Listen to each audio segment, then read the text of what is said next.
హాలిడేస్‌కి అమ్మ వాళ్ళ ఇంటికెళ్ళినప్పుడు తీసిన వీడియో ఇప్పటివరకు పోస్ట్ చేయలేదు. సారీ అండి, ఏమనుకోకండి. అండ్ ఇప్పుడు ఎలా అయినా సరే చేసేయాలి అని పిల్లలు స్కూల్‌కెళ్ళారు కదా! ఇవాళ ఫస్ట్ డే అన్నమాట పిల్లలకి. అంటే మండేనే స్టార్ట్ అయింది. సరే ఇంకా మండే, ట్యూస్డే ఎలాగో 2 రోజులు పంపలేదనేసి ఇవాళ వెడ్నెస్డే ఇవాళ నుంచి పంపిస్తున్నాను పిల్లల్ని.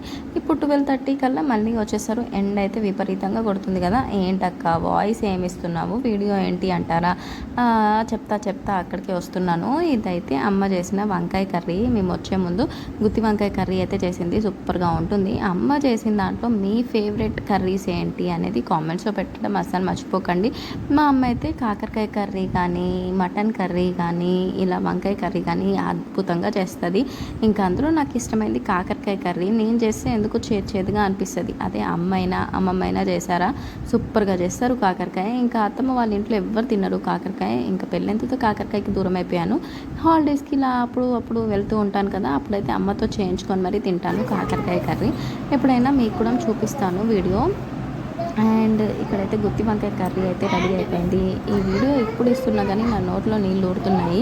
ఏం చేద్దాం, మళ్ళీ హాలిడేస్ ఎప్పుడు వస్తాయో, నేను ఇంటికి ఎప్పుడు వెళ్తాను. అదేంటో అమ్మ వాళ్ళ ఇంట్లో మనం 1 వీక్ ఉన్నా 1 మంత్ ఉన్నా ఇట్టే గడిచిపోతాయి డేస్. ఎందుకు అలా చెప్పండి కొంచెం. ఎందుకంటే మనం అక్కడ హ్యాపీగా ఉంటాం. మనకి కండిషన్స్ ఏముందో, ఎలా ఉన్నా నచ్చేస్తాం అమ్మ వాళ్ళకి. అదనమాట. అందుకనే తొందరగా అయిపోతాయి. వేరే ప్లేస్లో అలా కాదు కదా. సో ఇక్కడైతే కర్రీ వేసుకొని వేడి వేడి అన్నంలో అన్నం ఎంజాయ్ చేస్తున్నాను. అండ్ వీడియో నచ్చితే లైక్ అండ్ సబ్స్క్రైబ్.